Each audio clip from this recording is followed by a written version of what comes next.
Hello दोस्तों, मैं हूं ऋषि कुमार और आप सभी का स्वागत है हमारे चैनल पर। इसका मैं सरकारी ब्लॉग।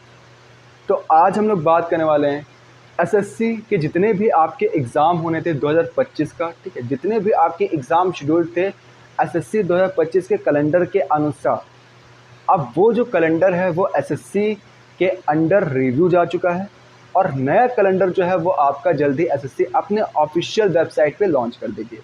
और ये जो नोटिस है वो एसएससी की ऑफिशियल वेबसाइट पे आई हुई है। ठीक है, अगर ये नोटिस और अगर हम लोग बात करें, आज जो है 16 अप्रैल है। ठीक है, और आज ही के दिन क्या होना था, एसएससी सिलेक्शन फेज़ जो होता है, पोस्ट फेज़ 13 का जो एग्ज़ाम होता है उसकी नोटिफिकेशन आज आनी थी और 1 महीने तक का आपकी नोटिफिकेशन की डेट दे रखी थी। फिर इसके बाद अगर हम लोग बात करें तो 22 अप्रैल से लेकर आपका 21 मई या 22 मई तक का आपका क्या था, सीजीएल की नोटिफिकेशन का डेट था। अब क्या हुआ है कि जो एग्ज़ाम है वो आपका डिले होने वाला है। ठीक है, क्यों? क्योंकि ऑफिशियल वेबसाइट पे आ चुका है कि नया कैलेंडर आपका लॉन्च होने वाला है और जब नया कैलेंडर आ जाएगा तो उसी के अनुसार आपके एग्ज़ाम्स कराए जाएंगे, जिसका मतलब है कि जो एग्ज़ाम होंगे वो आपके डिले होंगे। अब अगर एग्ज़ाम डिले हो रहे हैं तो इसका मतलब क्या हुआ है कि जो एसएससी रिफॉर्म्स इतने दिनों से चल रहा था, एसएससी रिफॉर्म्स इतने जितने भी आपके ऑनलाइन टीचर्स थे, ठीक है, जो जो जो जा रहे थे ऑनलाइन या ऑफलाइन भी टीचर्स थे, जो एसएससी के हेडक्वार्टर गए थे, एसएससी के चेयरमैन से साहब से भी मिले थे। ठीक है, और एसएससी के चेयरमैन ने जितना भी चीज़ें बोली थी, शायद हो सकता है कि ये सारी चीज़ें उसी का नतीजा है कि अब एसएससी में कुछ ना कुछ रिफॉर्म्स तो आने वाले हैं। अब ये रिफॉर्म्स हम लोग के हित में होंगे कि नहीं होंगे वो हम लोग नहीं कह सकते अभी। ठीक है, एग्ज़ाम कंडक्टिंग बॉडी जो है वो चेंज होगी शायद से।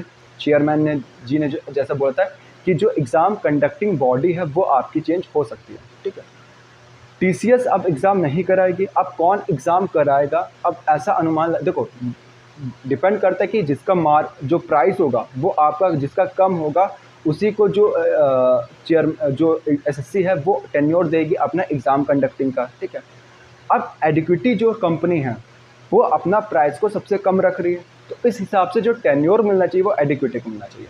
लेकिन जो एडिक्विटी वो सबसे करप्ट कंपनी है, क्योंकि एडिक्विटी ने जो पिछले इसका जो परफॉर्मेंस रहा है वो काफ़ी ज़्यादा करप्शन से भरपूर रहा है। ठीक है, हो सकता है कि एडिक्विटी को ना मिले, हो सकता है किसी को भी मिल जाएगा, लेकिन एक बात तो पक्की है कि एसएससी में रिफॉर्म्स तो आने वाले हैं।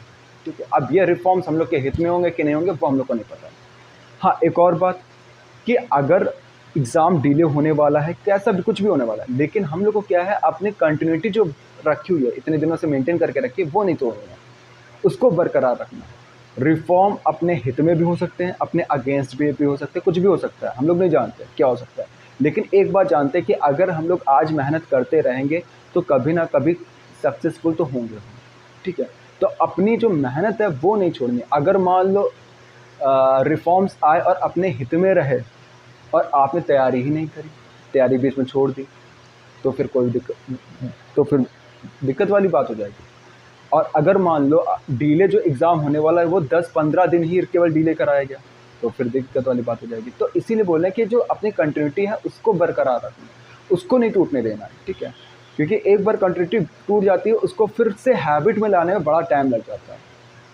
तो उसको तोड़ना नहीं है। भले आप थोड़ा कम पढ़ो लेकिन पढ़ते रेगुलर रहो, उससे एक इंटरेस्ट आपका पढ़ाई में रहेगा।